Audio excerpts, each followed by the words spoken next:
My name is Kristen Hovet, and welcome to the Otherautism podcast. I'm a research communications professional, and I have a master's degree in health studies. I was diagnosed with level 1 autism in my 30s, and I also live with health conditions that are often co-occurring alongside autism. The Otherautism is a place to explore late diagnosed autism, discuss the latest in autism research, and hear directly from autism researchers, help dispel myths and stereotypes about autism and autistic people, and more. If you're autistic or wondering if you might be, I'm hoping this podcast helps you to feel more informed and less alone.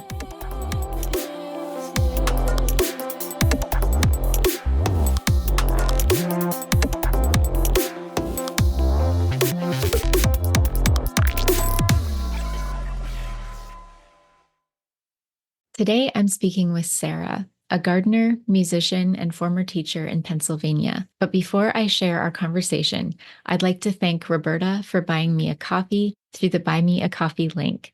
Roberta, I really appreciate it. I'd also like to thank the Patreon patrons who sponsor the show and in return get some bonus content. There's also a link in the show notes to Patreon. For a few dollars a month or any custom level that you set, you can become a patron of the show. Speaking of a few dollars a month, I have a correction to make from the last episode. When I was promoting the Otherautism's Patreon, I said for a few dollars a day, you can support the show. Obviously, I meant for a few dollars a month. Maybe some wishful thinking on my part. And with that, please say hello to my guest for today, Sarah. I'm a musician, a gardener, and a former elementary school teacher. Was born in Maryland and lived there as a child, but have lived in southeastern Pennsylvania since I came here to attend college. I'm happily married to a fellow musician. We married in 1983. We had some ups and downs over the years, but as my husband says, our separations were utter failures. We're just an hour or so west of Philly and right near the Delaware border. And we built the house in 94, and we've been living here ever since. I will be turning 68 years old at the end of this month, which totally blows my mind. But there you have it. So I'd love to hear more about how you arrived at autism. I know we've been emailing a bit. So what signs or experiences made you realize that you might be autistic? The main thing I think, and I've heard a lot of other people say this, that I was just always aware that I was not the same. I always was kind of looking through this invisible wall where the other people were just behaving like people. And I always sort of was just like, I wonder how they do it. I wonder how they figured out how to, because I just always felt that I was not sure how to be. When I was a school teacher, of course, I learned about various subjects to do with differences. And when I started teaching back in the 80s, special ed and regular ed were separate. I remember hearing about Asperger's. Some kind of light bulb went off. And at first I was like, oh my God, I think my father's Asperger's. And my father-in-law, who are both really intelligent men, but socially a little different. But then I also thought, but you know what? I think I'm Asperger's. Everything they say about it sounds like me. But, it was definitely boys. And so I thought, oh, well, maybe I'm not, but wow, I sure do identify with that. I'll say that through the years, I've had a lot of emotional difficulties, and I've been basically in therapy pretty much since I was in my early 20s. I think because I grew up feeling like there was something wrong with me, had a lot of emotional difficulties, blamed my parents for a lot of things because they weren't the greatest parents in a lot of ways. Each time, ever since I heard about Asperger's, I would say to them, you know what, this is what I think I am. I think I have this, or however I worded it then. And they would say, each one would say, well, no, because you don't have this and this didn't happen. And they didn't come right out and say it's mostly boys. By the descriptions, I felt, okay, well, I guess they would know more than me, was my first response. Through the years, I became less and less willing to go, I think they know more than me. I came to a point where I thought, you know what? I know more than them. I know more about autism. a lot of the HSP characteristics. When I found this information and I was really getting into it, and I found your website, thank you so much. Most of my ability to focus on this is a thing and let me learn about it came from you. So I thank you very much. What made me think there was something wrong with me, that which then when Asperger's came into the picture, I was like, I think that may be me. Just all of the typical things. I mean, social difficulties. I mean, I've been known to like hide behind trees at parties because I'm not sure how to interact. Like my husband and I are musicians, so we play parties. If we're playing, I'm fine. On stage, I'm fine. You know, just doing my thing, know what to do. I have my role, I'm fine. But then after you're supposed to walk off the stage and go talk to people, I'm like, I don't know what to say. Just remember this one incident as a child. My mom had a party one time. All the neighbors were invited. And when the party started in the early afternoon, I'm downstairs in my basement room writing poetry, listening to music, being all into what I'm doing. And at one point, maybe an hour or so after the party officially began, my mom yells down the stairs to me, "Your friend Patty's here." And I go, "Why?" And I always look back on that as just so explanatory of how I was. Like a normal person would say, "Oh, good, my friend Patty's here. Tell her to come down, or I'll come up." But my response was, "Why? Why would she be here? What is she doing here?" And it's like, your mom, you're having a neighborhood party, and she's invited, and she's your friend." But my immediate reaction was just, "Oh, why? Why would she? Why would she be here?" Of course, I did invite her down, and it was fine. I'm very much into whatever I'm doing. I'm much a loner, kind of in a lot of ways. As I was a teacher, I had a lot of problems because I just couldn't be part of the social thing you were supposed to do. Like the teachers, I would get to work, I would go in my classroom and I would work. I would be like, I had a million things to do, never had enough time. But most of the other teachers stood in the hallway and gossiped to each other. And, I'd be polite, like, hey, good morning, whatever. But I would go in my room then. I was made to understand that that was not cool. That why wasn't I standing around gossiping with the other people? And my feeling was because I'm at work and I have work to do. Um, so to me, that was sort of another thing that was like just constantly getting these signals from people that you're different, you're odd, there's something wrong with you. I think, that sort of built up to a lot of resentment, really, because I felt like, like I remember one time one of my relatives saying to me, like in the 70s, I guess I was wearing sort of hippie kind of clothes or whatever, and being told, "Why are you dressing like a gypsy?" And I was just like, because I like my clothing. I never would have said, "Why are you wearing that ugly polyester pantsuit?" I would never have said that. That part of my family were very much the kind of people who, when you came in, instead of going, "Hello, nice to see you," they would say, "Look what the cat dragged in," or "Who let you in here?" Which they thought was hilarious. But I was always sensitive to that kind of stuff. I love them. They were my relatives, but they had no respect for my sensitivity to that. Like, don't treat me. I don't want to be treated that way. You treat each other that way. So that also made me feel like some kind of weirdo outsider. Like, why don't I just like think it's cool that they're always picking on people? And sensitivities, sensory sensitivities, lights, bright light, the typical bright lights, loud noises. I have a real sensitivity to synthetic fabrics. It not only feels skeevy to me, it also, if I'm shopping and I have to touch everything, I can't order any clothing online because I have to touch it. It just skeeves my skin out. And if I'm shopping and I'm like touching everything, my skin will actually get irritated. I have freaking dermatitis, strong scents. Like my sister's really loves Febreze. And the first time she's like, "Look at how great." Oh, and she sprayed it for me. And I was like, "No, no, no, no, no. I don't know how you have that in your house." Sleep problems. I've been an insomniac since I was a child. Emotional regulation. I would get an F minus on that. Easily upset. And it's hard for me to get over it, for me to let it go. So would those be like meltdowns type thing? Sometimes, yeah, sometimes it'll be meltdowns. Yeah. Other times it'll just be like sadness, irritation, worry, just whatever if the mood is intense, I don't know how to get out of it. Say someone says something mean to me, I'll either be angry or I may just hold it in, but I'm definitely not able to calm down from it.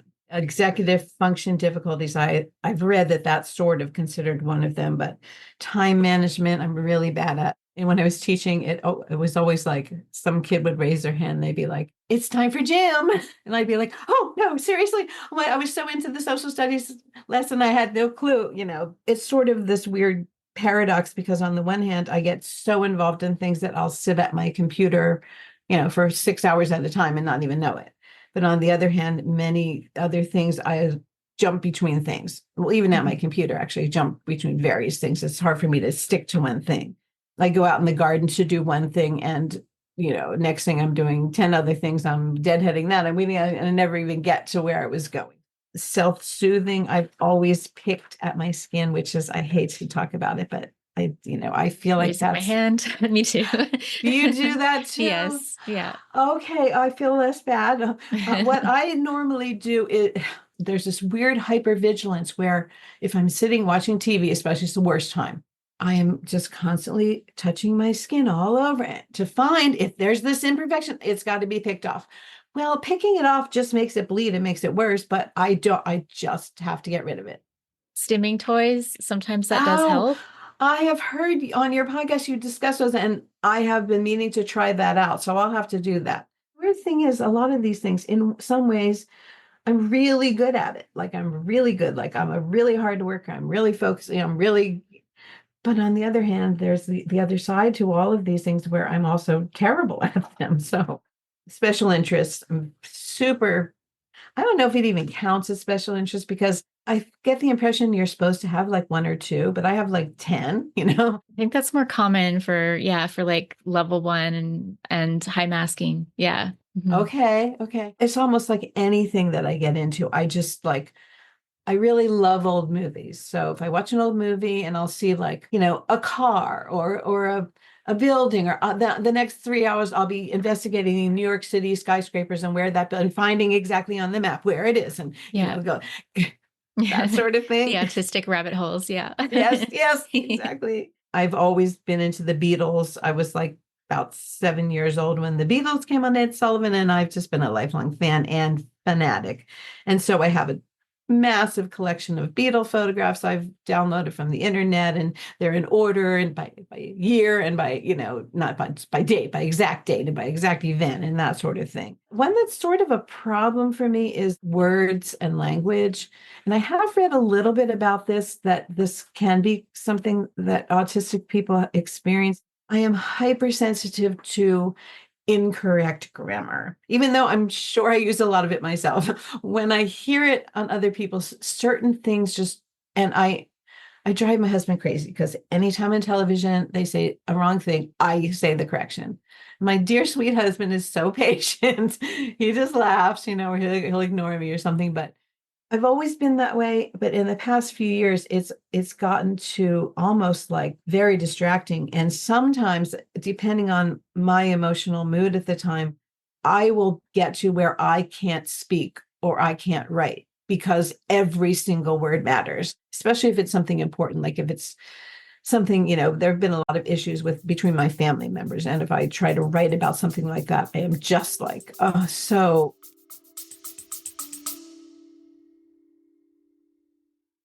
Are you an autistic person based in British Columbia, Canada? Small Army Entertainment, in collaboration with a leading Canadian broadcaster, is developing an exciting new series inspired by a global hit. The search is on for autistic individuals aged 18 or older based in British Columbia to join as interviewers. Imagine this. You'll receive training and then step into a studio to interview A-list celebrities, bringing a fresh and unique perspective to the conversation. You'll have the chance to ask insightful questions and explore the lives of famous personalities in ways that no one else has. If you're interested in the possibility of interviewing major celebrities and being part of an incredible team of autistic interviewers, Small Army Entertainment would love to hear from you. Reach out at production@smallarmyentertainment.com. That's production@smallarmyentertainment.com. I can't remember if you told me, did you say you also suspected ADHD?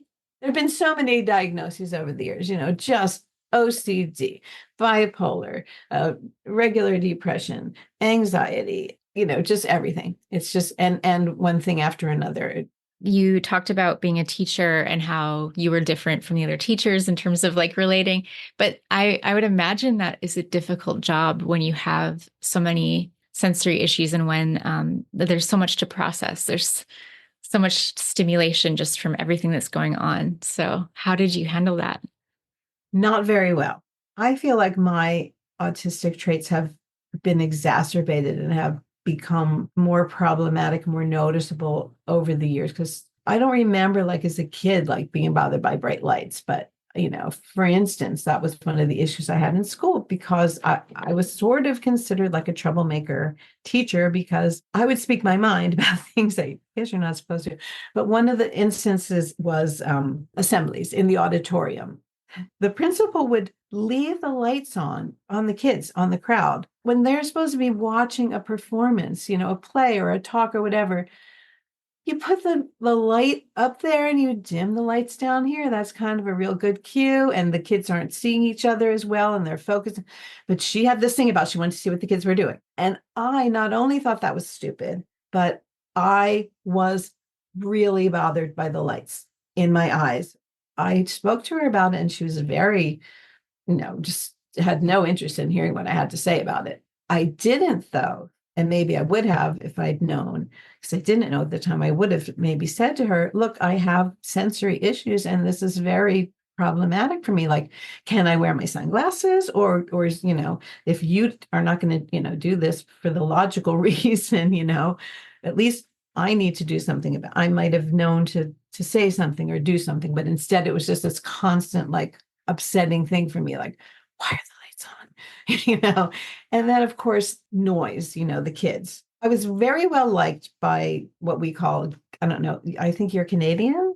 American Canadian, so Okay. originally from North Dakota. So, Okay. yeah. So you probably know, like, we have gifted classes. Whenever I worked with the gifted kids, they loved me because I think a lot of them probably had some of the same issues as me. Like, they didn't like the noise. It was distracting. It was, certain things and I would be very strict with my kids. Like, the school rule is single file line, quiet in the hallways. Well, a lot of teachers just didn't care. But to me, it was like, not only is it the rule and do I think it's more considerate for the other people and stuff, but I need these kids to shut up and stand in line. I need them to be organized, together, quiet. And in the classroom too, I'd have many situations where I would say to the kids, like, heads down, quiet, just put your head down on your desk, quiet down, calm down, right? I would need to do that. And now I know why. And so I think that also I was considered odd. And over time, it got worse and worse. And in the end, I had what is known as a nervous breakdown. Couldn't deal with everything, became too much.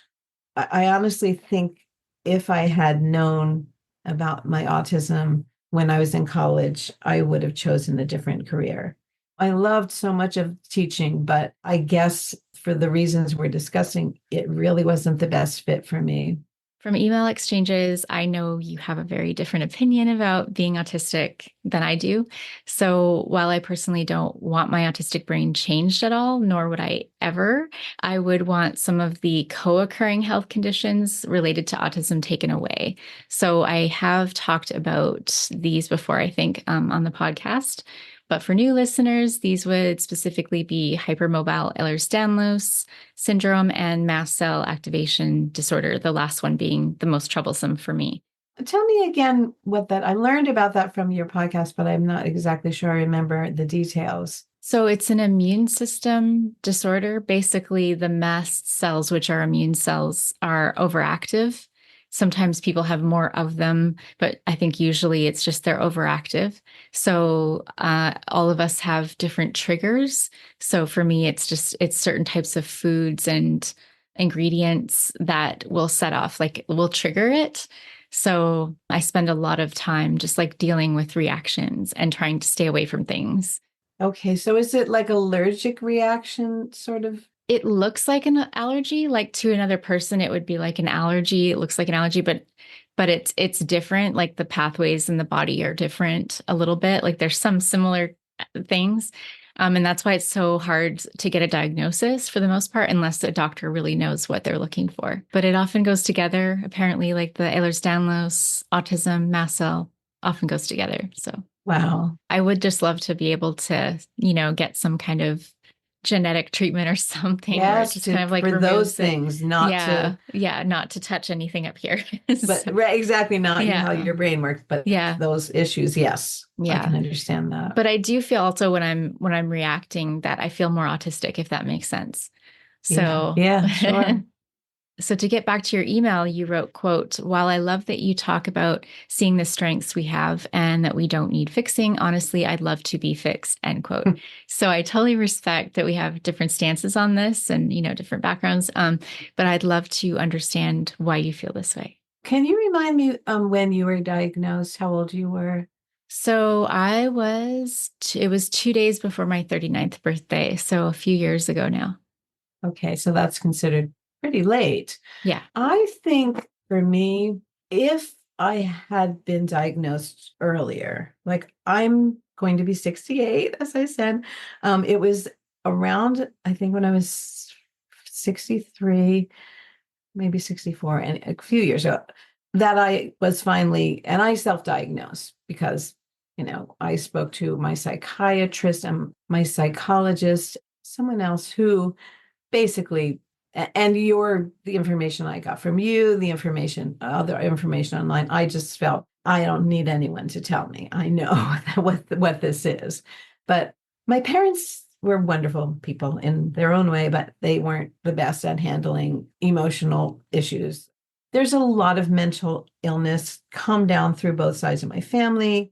So there's a lot of depression, anxiety, a lot of issues within our family. And neither of them really seem to want to acknowledge them. So I feel like I grew up unhappy, fearful, and again, feeling like I don't belong here. I don't understand how I'm supposed to be. I did play with kids. I had friends. I have friends. Nevertheless, there was always some sort of thing that I felt not right. And I suffered a number of bouts of, I had two what are called nervous breakdowns. From what I'm learning about autism, I just feel like the things that I'm learning, like these issues are also somehow related, like depression and anxiety and bipolar, and or if it's misdiagnosis or whatever. But as I said before, I've been through a lot of those diagnoses.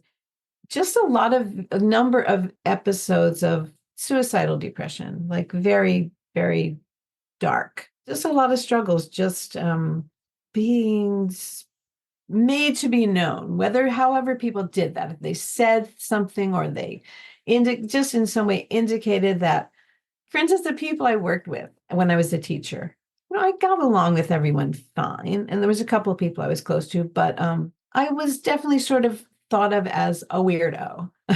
Number one, I'm definitely politically liberal. A lot of these people weren't. I'm an atheist. None of them were. So just right there, even like in the lunchroom, things that people would talk about, like I didn't want to get into political fights with anyone. So I'd usually just shut up. Occasionally I might speak up if they were saying some nonsense I thought was ridiculous. But for the most part, no.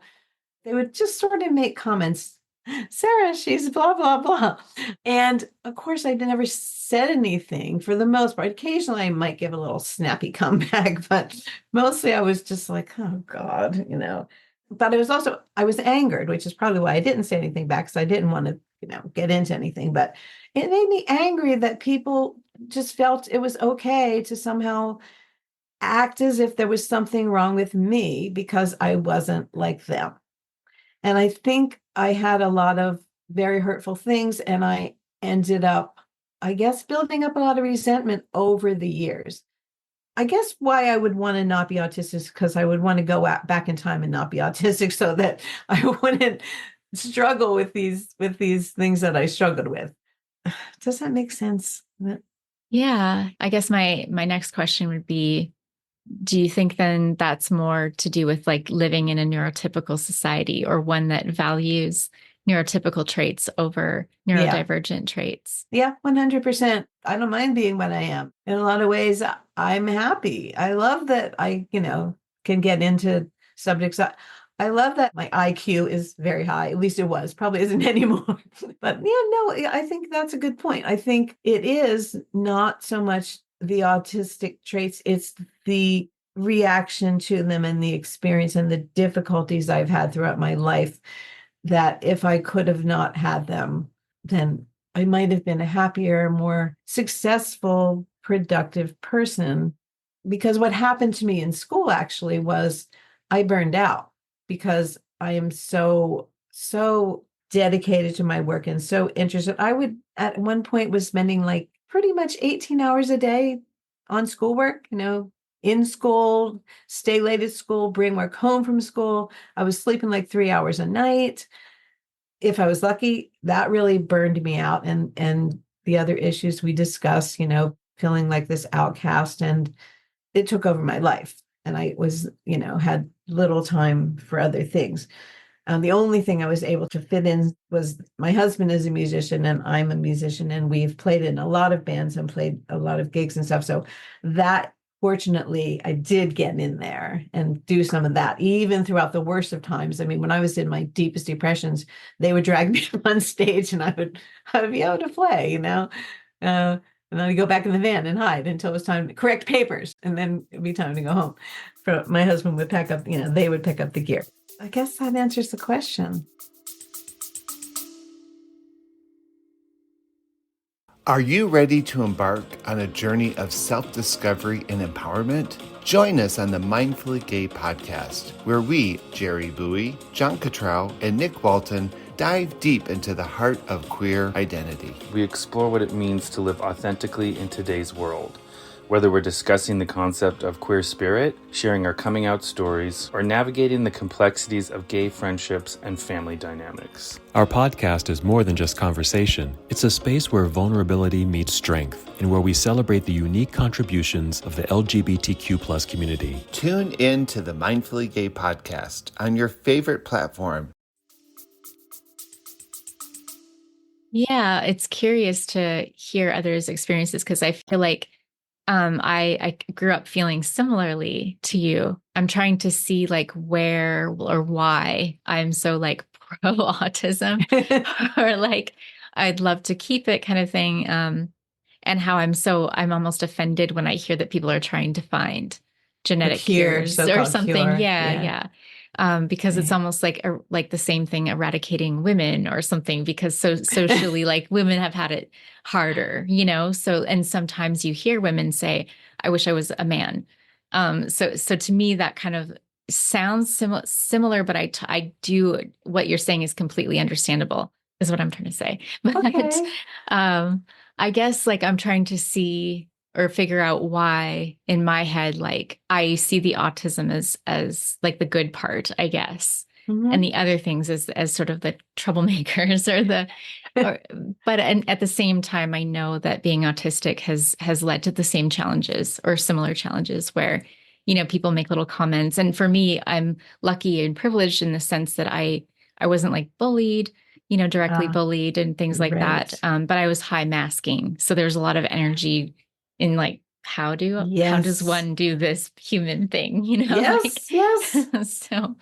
So that feels like I was draining myself for like most of my life. And then so when I had the autism diagnosis, I was like, oh my gosh, like it explains everything. Yes. And so I think that was so positive that maybe it's kind of trickled down to like all my sort of opinions on it. I don't know. Right. That makes sense, of course. Well, a couple of things. I think if my parents had been more aware of how their comments or how that they were also making me feel like an oddball, like there was something wrong with me. If they had been more supportive and understanding, and of course they didn't know. I mean, you might just know that it's your child and that's how they are and just love them and help them. But even if you don't know about autism, but they had their own issues. And they married, my mom got pregnant before they were married. She was 19 when I was born. My dad was 20. They ended up having 5 kids over the next few years. In terms of, growing up with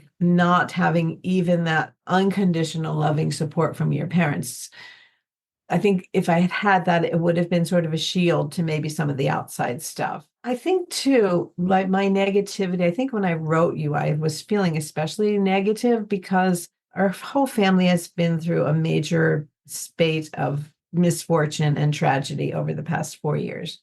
And just briefly, I'll say we went to Ireland for my brother's son's wedding, and my brother's a little bit of a volatile mess, and he was annoyed for some reason at us, my husband and I, and he just had a meltdown and was screaming at us and calling us names and saying we're selfish and we're this and we're that. And then he actually grabbed my husband and threw him up against a wall and held him by the neck and was up in his face, like, his big old red face in my husband's face, holding. My 80-some-year-old parents are standing right over here. We're at the top of a big flight of stairs. My brother just lost it. I mean, it was beyond anything. Like my brother's been known to, whatever his issues are, he's been known to decide that he has to tell people everything he hates about them. My sister was at his house one time for a party. After we all went home, he woke her up and sat there and yelled at her and told her everything bad about her. So, this is the kind of stuff he does. But, in between times we would get along. But he definitely, he got arrested twice for road rage incidences. And this was like, to me, the last straw. I'm not going to be treated like this. And it was awful because we went all the way over there for a wedding. So, and he told us we weren't invited to the wedding anymore. So we had to grovel. So the next, we were allowed to go to this wedding. We came all the way to Ireland for.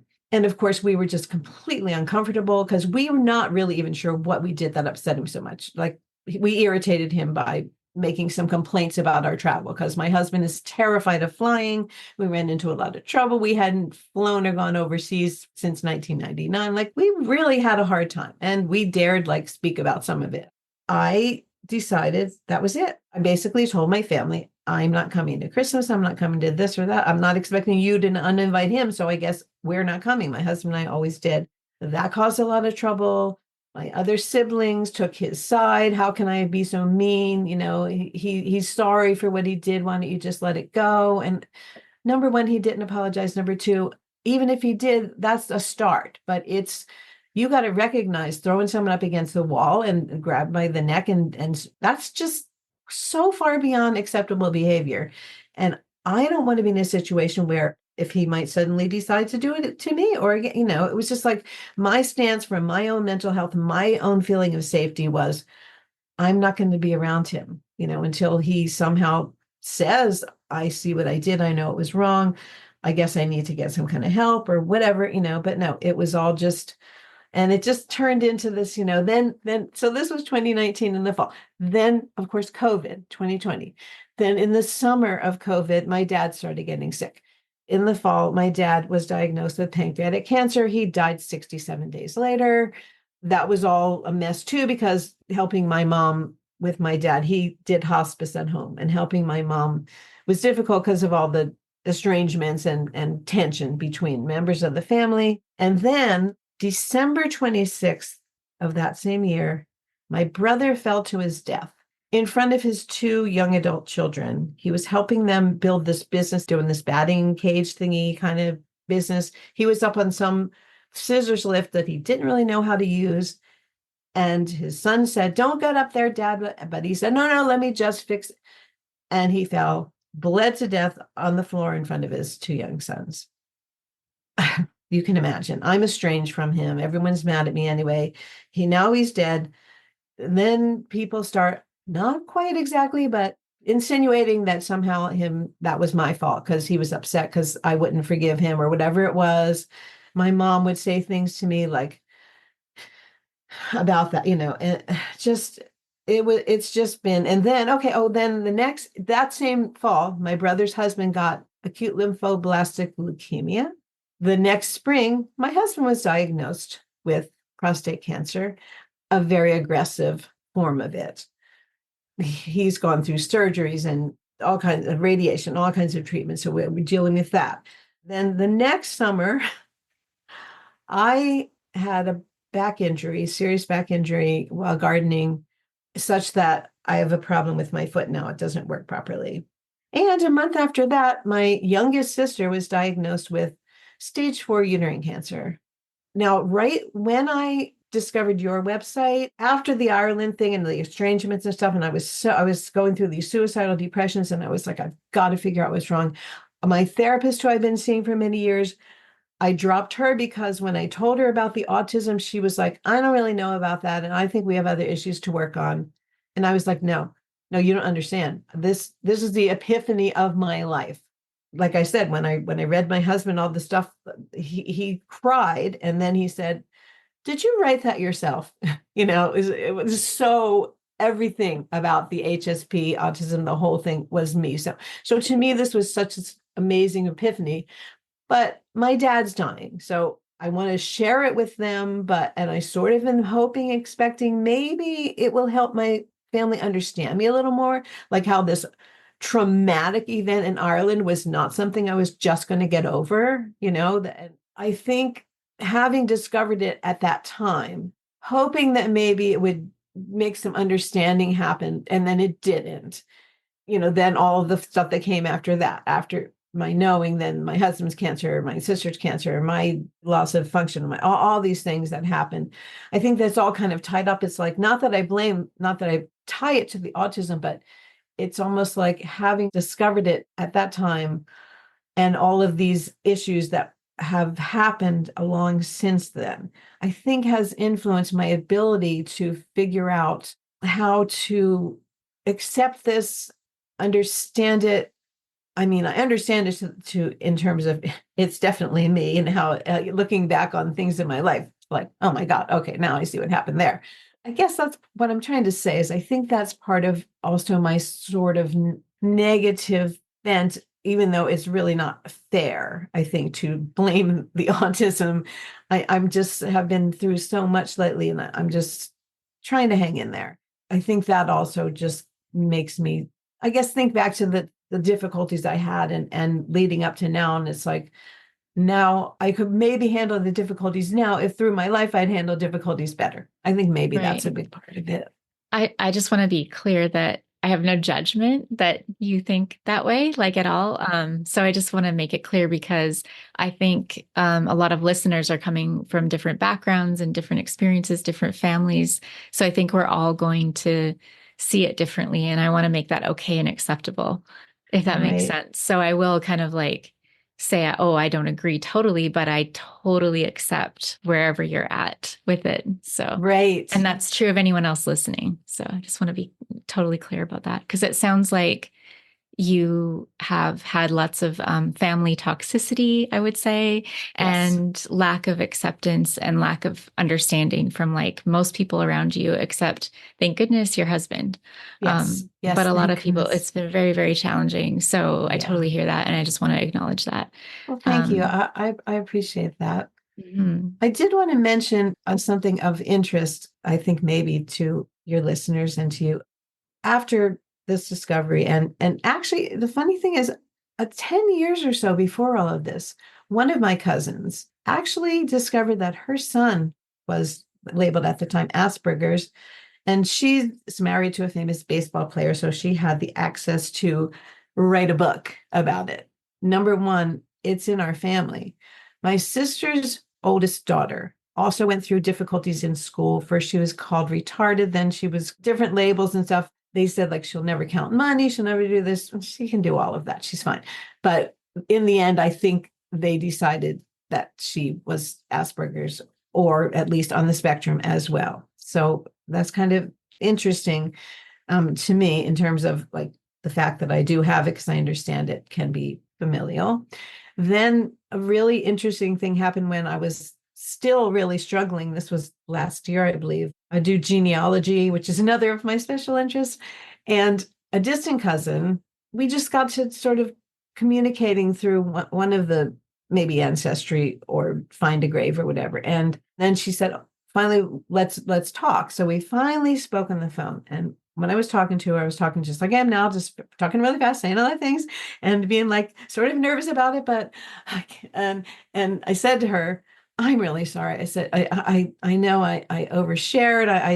It's just how I am. I'm sorry. And she goes, don't apologize. And then she goes, can I ask you a question? Do you think that you or anyone in your family might be autistic? And I was like, yes. Oh my God. Yes, yes, yes, yes. And she goes, well, I and my two children definitely are autistic. And she talked about things like masking, which I knew a little bit, but she says, I'm working on, dropping my masking. I'm raising my children so they don't feel, just she's very educated about the whole thing. And she said her understanding is that it is very heritable and that she thinks that most of her family members are also autistic, but none of them really want to hear about it. Like her siblings, she said, are supportive, but they don't think that and her parents just think it's ridiculous, the whole thing. So, which is interesting to just, and we talked a lot just about the feelings about it and what we go through. And that was when I finally 100% was like, nobody's ever going to tell me I don't have autism again. Nobody's going to tell me it doesn't matter. Nobody's going to tell me it's not important. And I just was so grateful to her for being brave enough to say to me, do you think you might be autistic? Because, she's run into with her family and other people just not wanting to hear it at all. So that was just a really affirming experience for me. How do you envision your future now that you have this understanding of yourself? I did have to, I think I said, drop my 15-year therapist because she would not take, I knew at the time that I was just really discovering the thing. I just found your website. I was just learning about it. But I knew once I went to some of the links you had offered, and that was when I had read my husband everything. And he was like, oh my God, yes, that's you. So I was at the time like, this is the most important thing I need to understand about myself. I need help. And my therapist saying, sorry, I don't do that. And I don't even think it's that important. It was like, you're done. I have to find someone else. And it took me about 2.5 years, went without any therapist, which I'm used to having that support in my life. And finally, I think it was about 6 months ago, I found someone. Actually, a year ago, I found her, but she wasn't able to take patients. She put me on a waiting list. One day she emailed and said, I have an opening. Are you still interested? And I said, well, absolutely. And she's wonderful. And my outlook for the future is that I think I'm going to be able to come to terms with the whole situation, the whole thing that we've talked about, that I feel very anxious and as you know, sometimes angry or very negative about. I feel like she's going to help me be able to accept, deal with, and learn ways. When I go into it, she always turns the lights down low when I come in. And she's taught me things like I'm afraid to go into doctor's offices because I can't stand the televisions blaring in there and I can't stand the bright lights. And she just gives me very duh. It's kind of like, why don't I think of this myself? But she just says things like, well, go in there, have your earbuds, have sunglasses. And she gave me this wonderful little gift. She gave me this 1.5-inch flattish glass, smooth. I don't know, just rubbing my hand against it helps me feel calm. These are the kind of things that are helping me deal with the issues that have in the past been so difficult, so upsetting. So the other thing I was going to say when you were talking is one thing that's helped me, and I don't know if you've tried this before, but EMDR. She brought that up as well. And I know years ago, the therapist I was seeing was going to do EMDR with me, but somehow we just never got to it. And I don't know what happened with that. The therapist I'm seeing now does not do it, but the therapist across the hall does. And she recommended I might want to try that out. It's helped so much, and just in like a few sessions. Really? I'm similar in that in my 20s, I was in therapy for most of my 20s. And it was like traditional talk therapy. So that helped me out of some difficult times. But if I had known about EMDR sooner, I feel like I would have saved some money and time. So yeah, no, it's amazing how fast it works. Yeah, I'm so glad to hear that it worked for you. I also will say that in between when my friend said it worked for her and recommended the therapist, and I went there, I had read some negative press and I read some articles that suggested that it was basically kind of like a hoax. It didn't do anything. It was just silly, stupid. And so I was like, oh, well, I'm glad I never did it. And then when she brought it up, my current therapist, I told her what had happened. And she said, you know what? I'm not sure, if I remember reading that. She goes, but I believe that it helps. I know a lot of people who have been helped by it. And so you might want to just give it a try. So now hearing from you that you've also tried it and it's helped, that's encouraging me. Yeah, and I also when I first heard about it, this was after I was in long-term therapy. I had similar reservations because they can't really explain. They have theories about what's going on in the brain and why it works, but they don't know exactly. And so I thought it sounded too woo for me, Yes, like too out there. exactly. That's what I thought. Yeah, so I wanted tried and true methods only.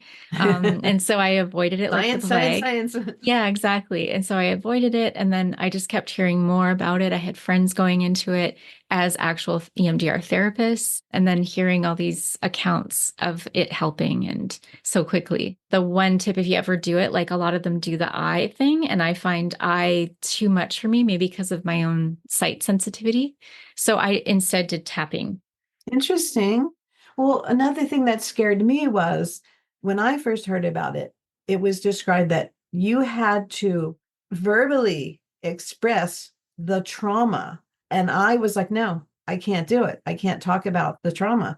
But now I've heard you don't necessarily have to say your trauma out Mm-mm. loud. No, you don't. You have the option to, depending on the therapist. You definitely would ask the therapist beforehand because I think it kind of maybe depends on the individual therapist.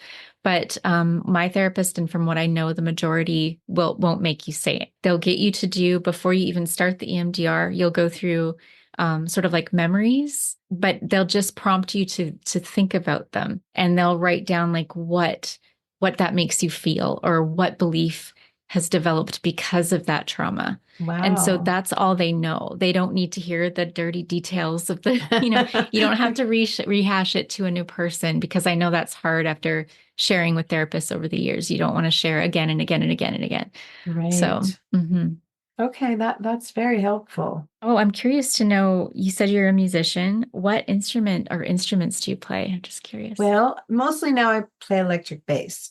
Cool. Yeah. Now my husband plays any instrument he puts his hand on, and he's left-handed, yet he can pick up a right-handed instrument and make it sound good. When we first got together, he would be out a lot playing gigs, and I would always be like, you can go and listen to your husband's band, a few times. But for me, especially because I don't like to be in crowds and out, it was like, that's enough of that. But then what? Because he's always gone. And then I finally figured out, wait a minute.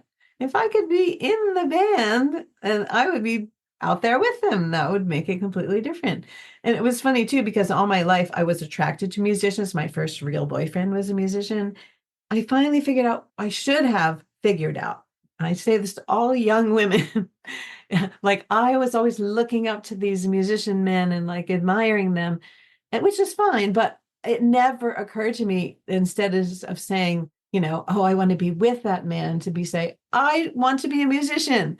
I don't have to sit here just like admiring him. And like, that's something, at least for me, that really was the right thing to do. And I also play guitar and sing a little bit. Learning recently why my grandmother used to always say, don't get old. Because, things are just, I'm having trouble with some arthritis in my fingers. So playing bar chords on the guitar is difficult and it swells up. But I can still play my bass, and my Fender bass weighs about 100 pounds. It's really heavy, Oh, but wow. it's solid and I love it. And I can still play it. And so I'm very happy about that. I do also need to learn, rather than dwelling on my difficulties, which sometimes I end up doing, do more of what I like. I need to play more.